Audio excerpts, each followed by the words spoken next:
کل میں T V دیکھ رہی تھی, میں نے دیکھا کہ خیبر پختونخوا کے وزیر اعلیٰ سے وہ کسی یونیورسٹی میں گئے ہوئے تھے اور ان کو تھا کہ بڑے نعرے لگیں گے, بڑے لوگ واہ واہ کریں گے, کیونکہ ان کو لگتا ہے کہ انہوں نے جو بیانیہ چلایا تھا وہ اب لوگوں کے دلوں میں گھر کر گیا. تو ایک بچی نے کھڑے ہو کے اس سے سوال پوچھا, جہاں جعلی حکومتیں ہیں, سو کال جعلی حکومتیں, وہاں پر صوبے, ظاہر ہے ان کا اشارہ پنجاب کی طرف تھا اور فیڈرل کی طرف تھا, ہمیں جعلی کہتے ہیں نا وہ, کہ جعلی حکومتیں ترقی کر رہی ہیں, اور جہاں پچھلے 13 سال سے حقیقی حکومت ہے وہ صوبہ 13 سال سے زوال کا شکار کیوں ہے؟ 13 سال کوئی چھوٹا عرصہ نہیں ہوتا. 13 سال, یہاں 2 سال میں اللہ تعالیٰ کے فضل و کرم سے پنجاب کی قسمت بدلی ہے. 13 سال کوئی چھوٹا عرصہ نہیں ہوتا. تو میرے بچوں یاد رکھنا کہ جعلی حکومت وہ ہوتی ہے جو لوگوں کا حق کھا جاتی ہے, جعلی حکومت وہ ہوتی ہے جو لوگوں کی ترقی کھا جاتی ہے, جعلی حکومت وہ ہوتی ہے جو بے حس حکومت ہوتی ہے, جعلی حکومت وہ ہوتی ہے جو لوگوں کا سکون کھا جاتی ہے, جعلی حکومت وہ ہوتی ہے جو لوگوں کا امن کھا جاتی ہے, جعلی حکومت وہ ہوتی ہے جو لوگوں کی خوشی کھا جاتی ہے. کے پی کے میں لوگ جب پوچھتے ہیں اپنے حکومت سے کہ ہمیں سستی روٹی چاہیے تو وہ کہتے ہیں ہم نے آپ کو شعور دیا. جب کے پی کے عوام اپنی حکومت سے ہونہار اسکالرشپ مانگتے ہیں تو وہ کہتے ہیں ہم نے آپ کو شعور دیا. مجھے یہ بتاؤ کہ شعور سے کسی کا پیٹ بھر سکتا ہے؟ شعور سے کسی بچے کی فیس ادا ہو سکتی ہے؟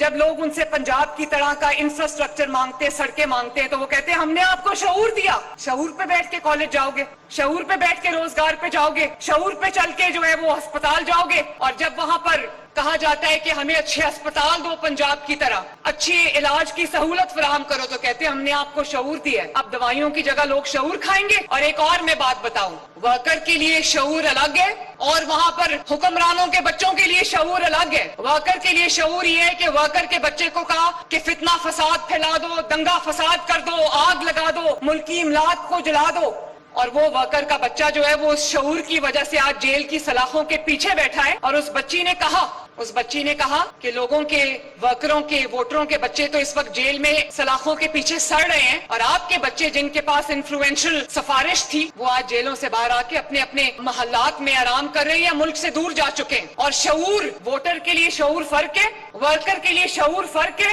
اور حکمرانوں کے بچوں کے لیے شعور فرق ہے. ووٹر کے بچہ جیل میں ہے, ورکر کا بچہ جیل میں ہے, اور اپنے بچے کو کہا ہوا ہے کہ برطانیہ میں بیٹھے رہو, واپس نہ آنا, کہیں آپ کو گرم ہوا نہ لگ جائے. اور جواب دیتے اس بچی نے کہا آپ نے ہمارے لیے کیا کیا ہے؟ تو جواب میں جانتے اس نے کیا کہا؟ جواب میں کہتا ہے کہ مجھے لگتا ہے کہ آپ کا تعلق کسی اپوزیشن کی پارٹی سے. اگر جواب ہوتا, اگر کوئی کام کیا ہوتا تو وہ اپنے منصوبے گنواتا. وہ کہتا یہ ہے اپنی چھت, اپنا گھر, یہ ہے اپنا کھیت, اپنا روزگار, یہ ہے اپنی گرین الیکٹرو بس, یہ ہے 30,000 کلومیٹر سڑکوں کا جال, یہ ہے مثالی گاؤں, یہ ہے پینے کا صاف پانی, یہ ہے گجرانوالہ میٹرو, یہ ہے کسان کارڈ, یہ ہے فیصل آباد میٹرو. اتنی سکیمز ہیں کہ میں بتاتے بتاتے بھول جاتی ہوں کون کون سی سکیمز ہیں. اور پھر میں نے کل ٹی وی میں دیکھا کہ خیبر پختونخوا کا ایک سپوکس پرسن کہہ رہا تھا کہ ایک وزیر اعلیٰ ہے وہ اڈیالہ کے باہر جا کے بیٹھا رہ جاتا ہے, اور دوسری وزیر اعلیٰ جہاز لے کے پھرتی ہے. بھائی تم بھی جہاز لے لو, لیکن تم جہاز لے کے جاؤ گے کدھر؟ ملک کے اندر جب میں جہاز لے کے جاتی ہوں تو کسی منصوبے کا افتتاح کرنے جاتی ہوں, جیسے آج میں جہاز پہ بیٹھ کے راجن پور میں بسز کا افتتاح کرنے آئی ہوں. تم جہاز لے کے جاؤ گے کدھر؟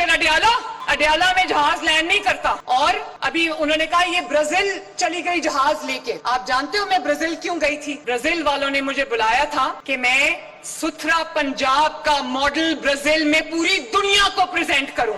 وہ ماڈل جو اس وقت دنیا کا ایک ہی حکومت کے نیچے سب سے بڑا ویسٹ مینجمنٹ پروگرام ہے, جس کا ماڈل نہ صرف یہ کہ ہم سے کے پی کے حکومت نے مانگا, ہم نے دے دیا ہے, بلکہ برمنگم کی لوگوں نے ہم سے وہ ماڈل مانگا ستھرا پنجاب کا. فوربس میگزین نے, بی بی سی نے, تمام انٹرنیشنل آرگنائزیشنز نے, پبلیکیشنز نے ستھرا پنجاب کو نہ صرف تسلیم کیا بلکہ اس کی تعریف کی. تو میں تو وہ ماڈل پریزنٹ کرنے برازیل گئی تھی, سیر کرنے تو نہیں گئی تھی. تم اگر کسی دوسرے ملک میں جاؤ تو کیا پریزنٹ کرو گے؟ ایک کام نہیں ہے تمہارے پاس بتانے کے لیے دنیا کو کہ میں نے یہ کیا. کیا دنیا کو یہ کہو گے کہ میں نے شعور دیا لوگوں کو؟ بڑی عجیب سی بات ہے.